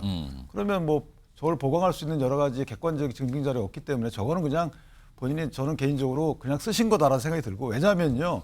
만약에 이상민 장관에 대해서 이 업무 수행이 적절치 않다라고 해서 탄핵까지 갔잖아요. 근데 탄핵을 갔는데 그렇지 않다라고 해서 헌법재판소 전원일치 판결을 기각됐어요. 또 일단락된 거고요. 그럼 대통령이 인사조치 안 한 것에 대해서 문제가 없는 거고 왜 안 했는지에 대해서는 지금 따질 입장이 아닌 거잖아요. 증명이 안 되고 있으니까. 그다음에 두 번째는 그 원인 규명과 관련돼서는 국정조사도 했어요. 민주당에서. 그죠? 해가지고 뭐 밝혀냈습니까? 아니잖아요. 그다음에 그럼에도 불구하고 또 특별법 만들어가지고 또 특조위 만들겠다는 거잖아요. 그래서 대통령이 그거 다 오케이 했잖아요. 그래서 결국은 특조위가 다시 또 조사할 거잖아요. 근데 뭐가 문제죠? 뭐가 이상한 건지 저는 이해가 안 가는데 그렇게 하게 된 경위가 이런 것 때문에 대통령이 올바른 판단하지 않았다라고 주장을 하게 되면 그럼 대통령의 판단이 문제이기 때문에 그 판단에 대해서 문제 제기를 해야 되는 것이지. 근데 지금 그 판단 자체가 문제가 된 게 없잖아요. 그렇기 때문에 이 부분은 김진표 전 의장께서 글쎄 왜 저거를 2020년도 말에 있었던 일을 저기 맞다 하더라도 지금에 왜 저렇게 책에 쓰시는지 뭐 저는 이유가 있다고 보는데 언급하지 않겠습니다. 자, 지금 여권 내에서도 이런 것에 대해서 많이 언급을 하고 있죠. 특히 김재섭 의원이 뭔가 이런 내용이 공개된 자체에 대한 것은 비판. 근데 그 내용에 대해서는 약간 걱정. 뭐 이런 분위기의 얘기를 꺼내놉니다. 들어보겠습니다. 대통령과 국회의장이 나눈 이야기를 아직 대통령 임기 중에 이렇게 밝히는 것이 옳은가에 대해서는 당연히 저는 김진표 의장이 잘못하셨다고 생각합니다. 이 이태원 참사만큼은 해석이 열려 있으면 안 됩니다. 정부와 여당이 이에 대해서 정말 무거운 책임을 져야 되는 사안이기 때문에 해석이 여지 없이 무조건 이것은 대통령실에서 제 생각에는 분명한 입장을 내주고 유가족들을 위한 조치를 다하겠다는 이야기를 재확인시켜주는 것이 좀 좋다고 봅니다. 최영철 위원, 김진표 전 국회의장은 왜 굳이 회고록에 저 내용을 담았을까요? 대통령에 대해서 언급하고 싶은 필요가 있었다고 생각할 거고 그리고 반드시 좀 이 부분은 짚어야 되겠다고 생각을 했겠죠. 문재인 대통령에 대해서도 굉장히 좀 강하게 질책하는 투의 서술이 있었습니다. 문재인 대통령 김진표 전 의장의 회고록에 보면 문재인 대통령이 자신의 법적인 상식과 원칙 이런 것들에 사로잡혀서 정무적인 것을 제대로 보지 못해서 결국에는 부동산 정책에 실패함으로써 정권 재창출에 실패했다. 이런 내용도 있거든요. 예. 결국에는 김진표 의장은 자신이 정치 경험이 굉장히 많은데 나만큼 정치 경험이 잘 없는 사람들이 자꾸 대통령이 있고 이렇게 해서 결국에는 국정 실패가 여러 번 반복됐다는 취지의 그런 것을 좀 보여주려는 의도가 있었던 현직 대통령, 전직 대통령. 근데 사실은 어떤 대통령에 대한 언급하면 통상 그 대통령이 퇴임한 이후의 사항을 주로 퇴임한 그렇습니다. 뒤에 많이 쓰잖아요. 근데 네. 현직 대통령에 대한 얘기를 썼다는 부분도 좀 주목을 받고 그렇습니다. 있어요. 문재인 대통령에 대해서도 비판을 했듯이 예. 윤석열 대통령에 대해서 좀 비판을 하고 싶은 생각이 있었겠죠. 그러나 김진표 의장께서 대통령과 독대를 할 때 수첩에 꺼내놓고 적지는 못했을 거 아닙니까? 그리고 전화기를 꺼내놓고 녹취는 못했을 거잖아요. 녹음을. 않았겠죠. 예, 그건 불가능한 것이죠. 그런데 그런 상황에서 자신의 기억을 되살려서 아마 그런 독대를 하고 나서 이분 같은 경우는 차를 타고 오면서 메모는 아마 하지 않았겠습니다. 내가 뭐 글을 쓰거나 책을 쓰거나 이런 것에 대비해서. 있겠네요. 네, 그럴 수는 있는데 그것이 정확하다고는 볼 수 없거든요. 녹음이 아니고 바로 거기서 수첩을 적지 않았으면 저희 기자들도 사실 바로 적지 않았으면 기억을 취재로 바로 연결시키기는 어렵습니다. 그렇기 때문에 김진표 의장께서는 그런 프로세스가 없었을 텐데 이렇게 책에 쓰신 것은 제가 볼 때는 국회의장을 하신 분으로서 책임성을 조금 잃어버린 것이 아닌가. 저는 이런 부분들은 굉장히 좀 조심성이 있었으면 좋을 텐데 이런 부분은 김진표 의장이 조금 실수한 부분이었다. 정말 저는 녹음 있다. 아니면 내가 바로 그날 수첩이 바로 있다. 이렇게 되면 개연성이 있을 텐데 제가 볼 때는 그런 상황이 대통령과의 독대에서는 불가능한 일인데 이렇게 책을 좀 단정적으로 쓰신 부분은 조금 의아하다. 이렇게 볼 수 있겠습니다. 자, 한동훈 전 위원장 앞서서 뭐 이거에 대해서 뭐 일단 대통령실 뭐 설명 믿는다 이렇게 얘기했는데 과거에 있었죠. 청담동 의혹 제기됐을 때 그게 결국에는 뭐 사실이 아니고 막 이렇게 결론이 났었잖아요. 그 사안과 좀 비교를 하면서 오늘 다시 언급을 했거든요. 그 목소리 들어보겠습니다.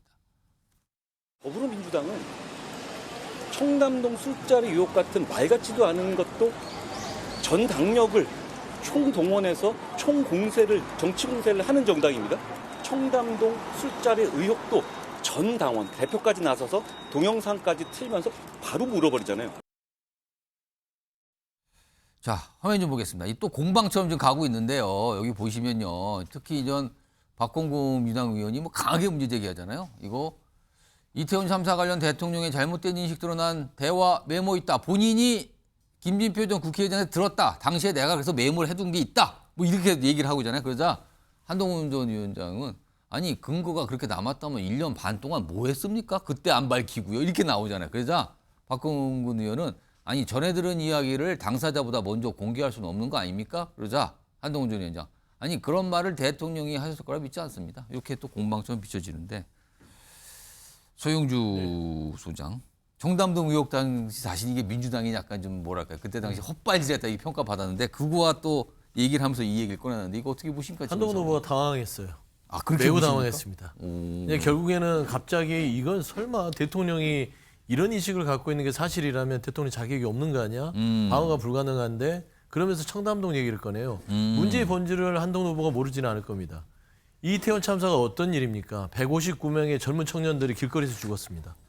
정부, 국가 아무도 책임지지 않았죠. 이런 이 국가의 중대사안 참사 앞에서 대통령이 저런 인식, 유튜브나 보면서 음모론을 따지는 그런 얘기를 하고 그런 것 때문에 어떤 인사에 대한 뭐 경질이라든지 책임을 묻지 않았다면 이거는 대통령의 자격이 없기 때문에 한동훈 후보는 얘기를 할 수가 없어요. 예. 그렇기 때문에 마지막에 그렇잖아요. 처음에는 청담로 얘기하다가 대통령이 그런 말을 절대 하지 않았을 거 믿습니다. 그건 뭐냐면 절대 해서는 안 되는 얘기라는 것이죠.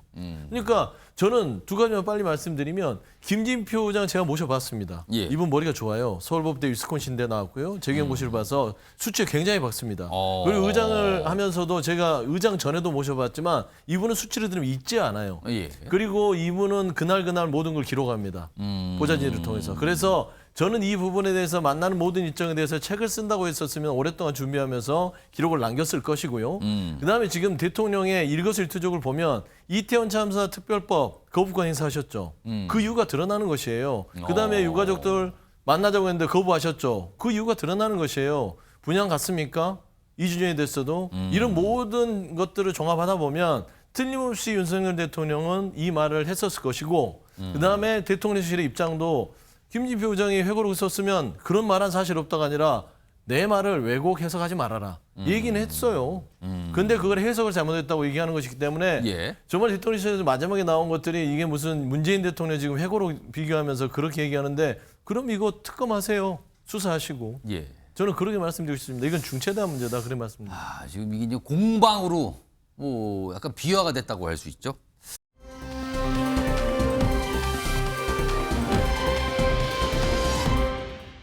민주당 이재명 대표가 재판을 받으러 간 날인데 공직선거법 재판 이거 많은 분들이 이거 언제쯤 뭐가 결론이 나옵니까 했는데 9월 6일에 결심이 있고요. 10월께 선고. 그러니까 9월 6일에 검찰에서 뭔가 의견을 최종 뭐 구형이든가 결심을 한다는 거고 10월께면은 선고가 나온다는 거네요.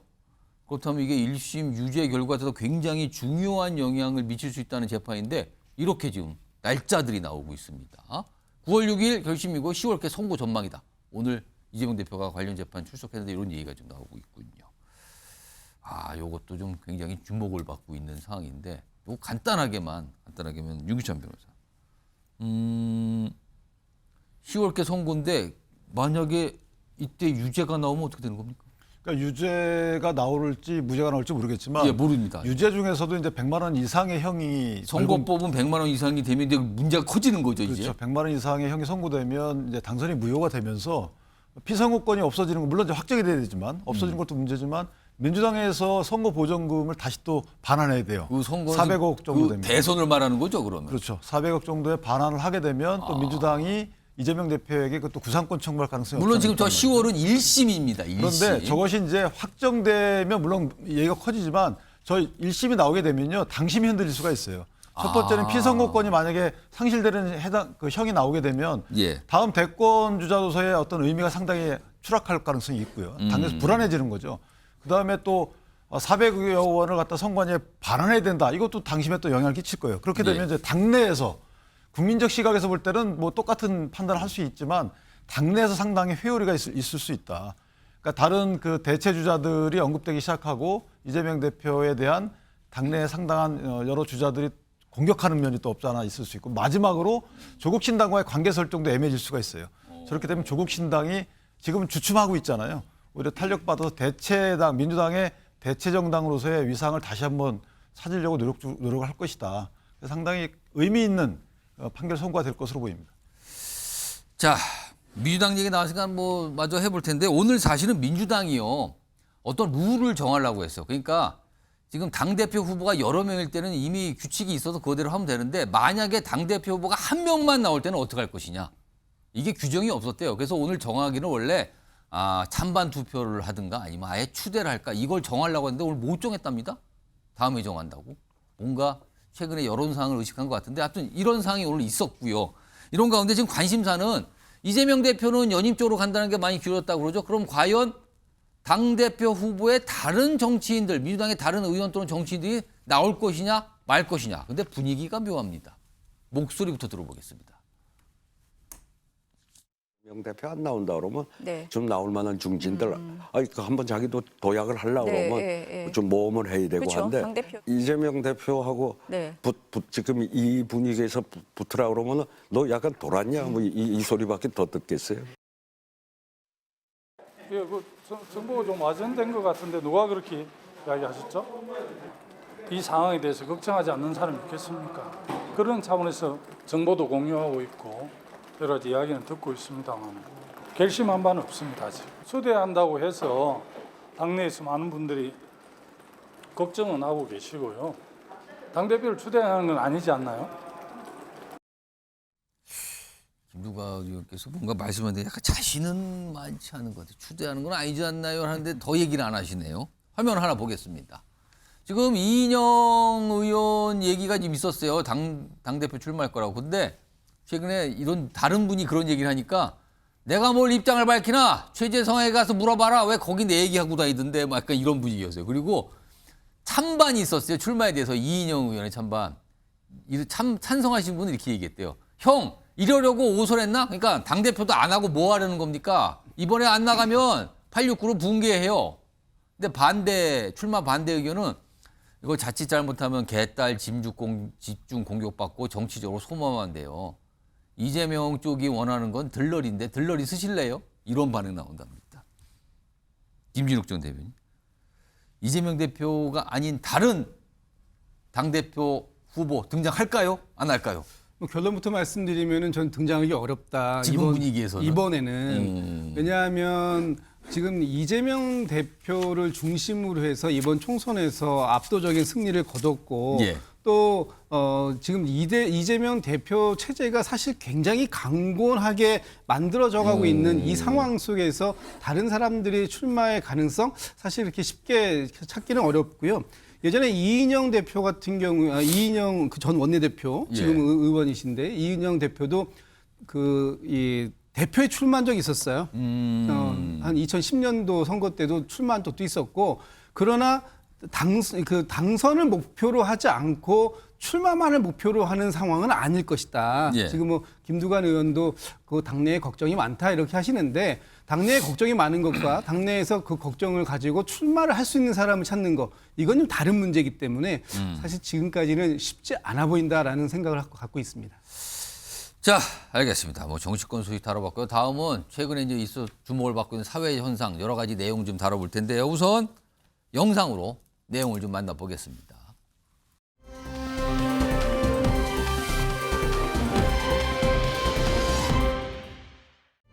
가족들을 사랑하고 또 행복했으면 하는 바람으로 평생을 부양했습니다. 청춘 바쳐 열심히 일했던 많은 것을 빼앗겼고 바로잡으려고 노력했지만 그렇게 되지 않아서 이 자리에 섰습니다. 가족 관계이기 때문에 저희 부모님이기 때문에 저희 아빠이기 때문에 아빠가 갖고 계셨던 모든 채무 관련해서 제가 다 변제를 해드렸지만 이제 더 이상은 제가 감당할 수 있는 수위가 이미 선을 넘어섰기 때문에 심판 대상 조항은 입법 재량을 일탈하여 현저히 불합리하거나 불공정한 것으로서 형사 피해자의 재판 절차 진술권을 침해합니다.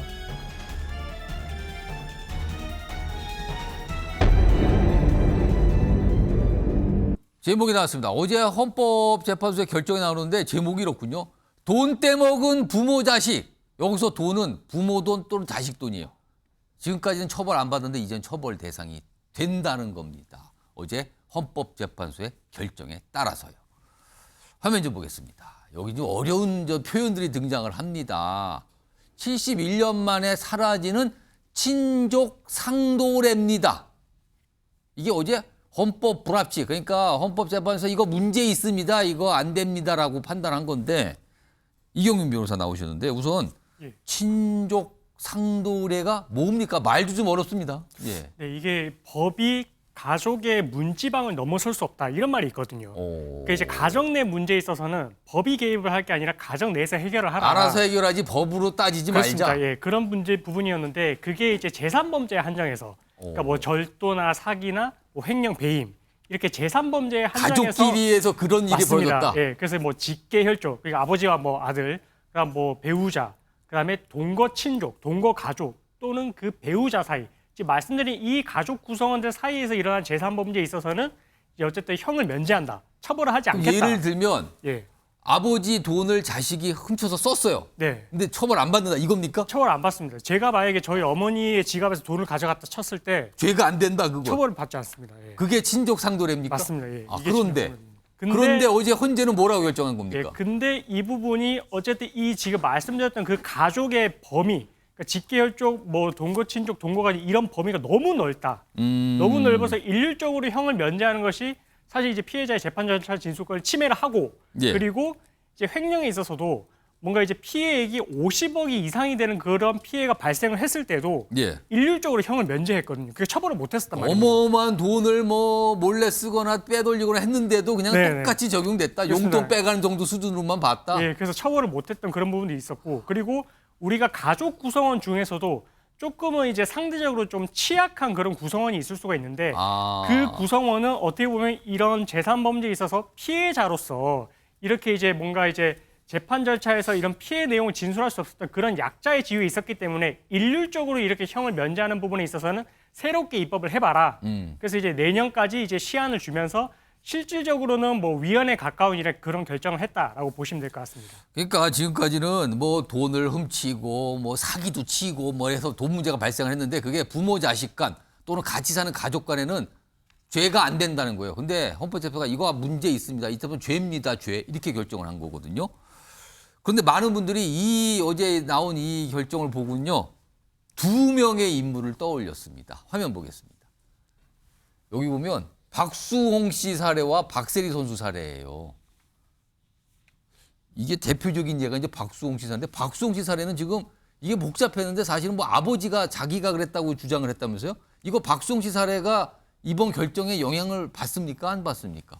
사실 저 박수홍 씨 사례 같은 경우에는 이제 친형 부부를 고소를 했었고 예. 그래서 친형 부부가 이제 구속이 됐다가 어쨌든 1심에서는 이제 형만 이제 징역 2년이 선고가 됐었는데 근데 그 절차가 진행되는 과정에서 아버지가 예. 아니다. 이 자금은 내가 관리를 한 거다. 그러니까 횡령을 내가 했다. 친형이 한 게 아니라 아버지가 나서서 내가 한 거다. 맞습니다. 이제 그렇게 주장을 했었는데 그러면 그거 친족 상도례 아닙니까? 그렇습니다. 그렇게 했던 게 결국 이제 친족 상도례가 적용이 돼서 처벌을 피하려고 그렇게 이제 했던 게 아니냐. 아, 그런 의심을 또 받은 그렇습니다. 거예요? 예. 그때 근데 이제 횡령 액수가 뭐 60억에 이른다 이렇게 이제 주장을 했었기 때문에 그래서 이런 부분들을 친형이 아니라 아버지가 안고 가려는 그런 모양새가 있어서 가지고 이제 이 친족 상도례가 이런 문제가 있다라고 예. 했었는데 어쨌든 이 부분에 대해서는 이제 조사와 재판을 거치면서 결국 친형이 이제 잘못을 했다 이렇게 해서 이제 유죄 판결이 선고가 됐거든요. 그럼 어제 헌재 결정하고는 관련은 직접적으로 그렇습니다. 관련이 없네요, 없고 혹시나 아버지가 만약에 이제 횡령을 했다 손 치더라도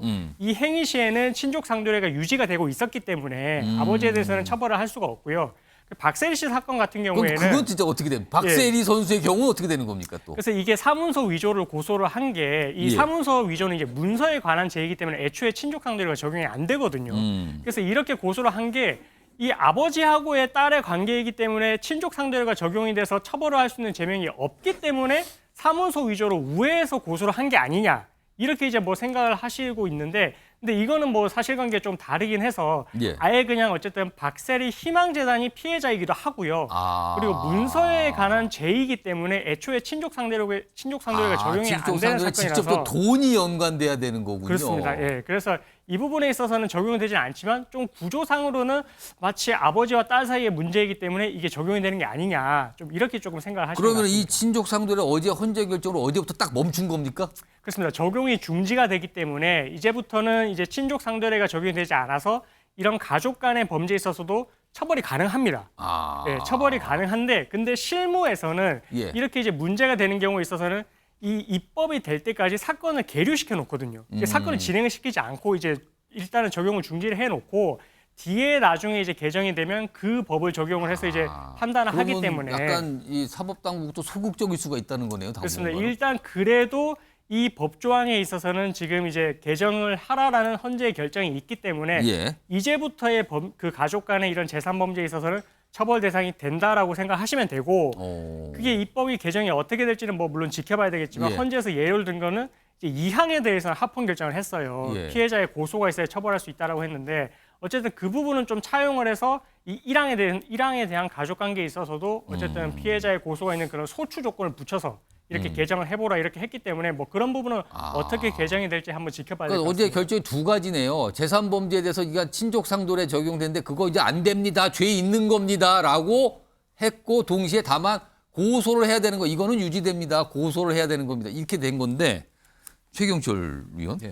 지금 어제 헌재가 저거를 헌법 불합치 결정을 하면서 이제 문제 있다고 결정하면서 국회에 보고 2025년 12월 말까지 법을 바꾸세요라고 했어요. 근데 국회가 지키는 경우도 있지만 지키지 못할 수 있는 경우도 있잖아요. 그때까지 만약에 법이 안 만들어지면 어떻게 되는 겁니까? 그럼 아까 변호사님 말씀대로 이 법은 효력을 잃음으로 처벌을 할 수가 있는 것이죠. 처벌을 할 수가 있지만 수사기관이 과연 입법 부재 상태에서 그러니까 법이 공식적으로 없잖아요. 그렇습니다. 입법 부재 상태에서 강크게 뭐 유죄 취지로 기소 의견으로 검찰에 송치하지도 않을 뿐더러 검찰에서도 아까 이 변호사님 말씀대로 그것을 과감히 기소할 수 있을 간크게 하지 않겠죠. 뭐 수사기관에 대해서 좀 미안한 말씀입니다만은 그렇게 애매한 사건은 캐비넷에 처박아 두죠. 그냥 보류로 갖고 그렇습니다. 있다. 그렇게 하기 때문에 왜냐하면 이게 재판 가면 또 애매해지지 않습니까? 그렇기 때문에 수사기관에서는 그렇게 소극적인 태도를 일관할 수밖에 없고 그렇기 때문에 이런 여러 가지 문제가 생기기 때문에 국회에서도 아마 입법을 하지 않겠나. 이게 가족에 대한 생각이 변하는 거거든요. 이게 사실은 그동안 여러 가지 사건 일들이 있으면서 막 뭐가 쌓인 느낌이 좀 있거든요. 그렇습니다. 가족이 과거에는 사실 온정적인 대상이 가족이었는데 이제 가족을 바라보는 눈도 미국이나 뭐 영국, 프랑스처럼 합리적으로 보는 거죠. 가족도 권리와 의무에 대해서 이행을 하고 그 의무를 이행하였을 때 권리를 누릴 수 있다. 이렇게 합리적인 판단을 하기 때문에 아마 이런 압력에 의해서 국회가 입법을 할 것 같고요. 그렇게 국회가 입법을 만약 하지 않는다면 수사기관도 수사를 하기 어려울 것이고 법원도 여기에 대해서 과감하게 재판을 진행하기 어려울 것이기 때문에 하여튼 국회는 빨리 입법을 해야 된다. 그렇지 않으면 여러 가지 입법 공백이 발생할 것이고 근데 뭐 어떻습니까? 328조 2항은 합헌이라고 인정했기 때문에 고소를 직접 해야 된다는 거죠. 국회도 아마 친고죄로 이 조항을 계속하면서 그렇게 가지 않을까 이렇게 예측을 해봅니다. 친족 상돌에 71년 만에 사라졌다. 어제 이 내용이 헌법재판소 결정을 통해서 확정됐습니다.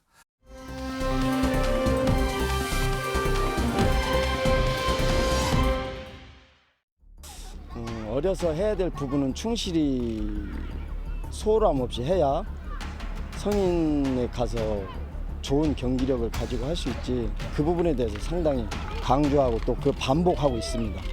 그런데 부모는 지금 과잉 보호를 하고 있잖아요. 왜? 핵가족 시대다 보니까 자녀가 한둘이다 보니까 모든 지원, 관심, 사랑을 받고 우리 자녀들이 성장을 하잖아요. 울고 불고 때를 쓰면 타협을 하잖아요. 아닌 건 아니라고 가르쳐야죠. 잘못된 건 어떻게든 고치고 가르쳐야죠.